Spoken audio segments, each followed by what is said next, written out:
welcome back to Strayatrains. In this video, we're going to take a look at how a HCMT remained idle on track 9A at Flinders Street for about an hour's time and why exactly that happened.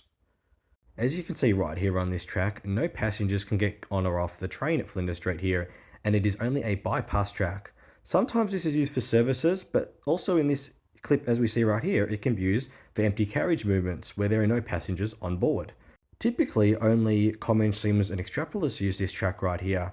But however, due to an interesting scenario, a HCMT was stuck on this track for about an hour's time.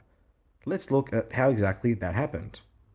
On the 10th of July 2023, Southern Short Haul Railroad were transferring newly assembled HCMT Set 61 from Newport Workshops to East Pakenham Depot via Flinders Street. However, at the time of this transfer between Berwick and Pakenham, a track fault occurred. This meant that no services could run between Berwick and Pakenham, and all Pakenham services terminated and originated from Berwick Station. Now this caused trouble for this HCMT transfer that had to go all the way to Pakenham on a route to East Pakenham.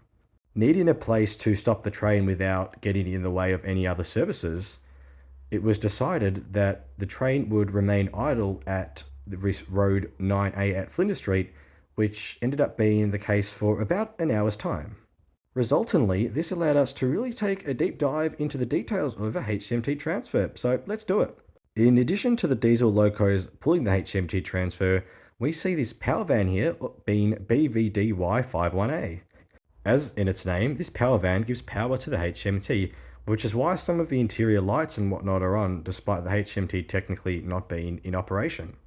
This power van has a length of 12.6 meters and is roughly 23 tons in weight.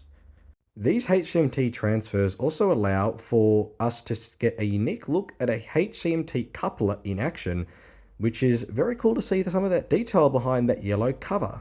Another cool feature is how the cab door between the cabin and the saloon is open, and also some of the walls, which means we get to take a look at some of the electronics that are inside the HCMT, which you normally can't see on board one. And that meant that sort of sticking its backside out into the main area of Flinders Street Station is seemingly just an idle HCMT. You can still see the red do not board testing stickers ready for when it starts testing, but without seeing the locos and power van, it looks like there is just a HCMT idle at Flinders Street Platform or track 9A. Which meant you got to take a look at the flashing marker light on the back of the train. And of course, it had to be that type of bad timing. Out of nowhere, the HCMT starts moving, so I guess this is a video of it departing Flinders Street. Pretty average one, but one nonetheless. Anyway, thank you so much for watching. Hope you enjoyed the video, and let's say bye to Set 61 for now.